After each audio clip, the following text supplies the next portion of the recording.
আসসালামু আলাইকুম রহমতুল্লাহ। প্রতি ভিডিওর মতো আমরা আবারও একজন ভাইকে পেয়ে গেলাম। ওনাকে কিছু প্রশ্ন করব, তো সাথেই থাকুন। আসসালামু আলাইকুম। ওয়ালাইকুম সালাম। জি ভাই, আপনার নামটা? আমার নাম মুসাদ্দিক হোসেন। মুসাদ্দিক হোসাইন। জি। আপনাকে কিছু প্রশ্ন করি। জি করেন। আহ, সবচেয়ে দীর্ঘ সময়ের জন্য কোন নবী জীবন যাপন করেছেন?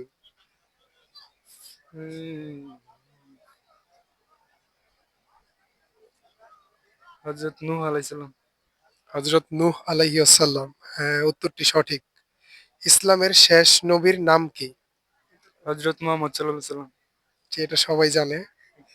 কোন নবীকে মাছ খেয়ে ফেলেছিল? হযরত ইউনূস আলাইহিস সালাম। হযরত ইউনূস আলাইহিস সালাম। কোন নবীকে আল্লাহ তাআলা আগুন থেকে রক্ষা করেন? হযরত ইব্রাহিম আলাইহিস সালাম। এগুলো আসলে খুব সহজ। আচ্ছা, তার মানে বুঝতে পারছি যে ভাইদের ইসলামিক জ্ঞানটা একটু বেশি আছে। তারপর কোন নবীকে লাঠি দিয়ে সমুদ্র বিভক্ত করতে বলা হয়েছিল? হচ্ছে হযরত মুসা আলাইহিস সালাম। হযরত মুসা আলাইহিস সালাম। হ্যাঁ, ঠিক আছে। কোন নবী অন্ধ ছিলেন?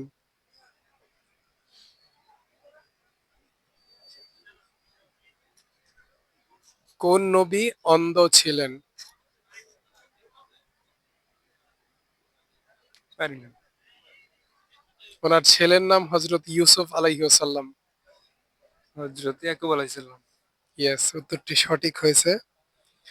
আমাদের পরবর্তী প্রশ্ন হচ্ছে, কুরআনের প্রথম ওহী কোনটি? প্রথম হচ্ছে পড়ো তোমার প্রভুর নামে। সে আরবিতে বলেন। ইকরা বিসমি রাব্বিকাল্লাযী খালাক। জি, মাশাআল্লাহ। পরবর্তী প্রশ্ন হচ্ছে, সবচেয়ে বেশি নবী কোথায় পাঠানো হয়েছে? মক্কা ও মদিনায়।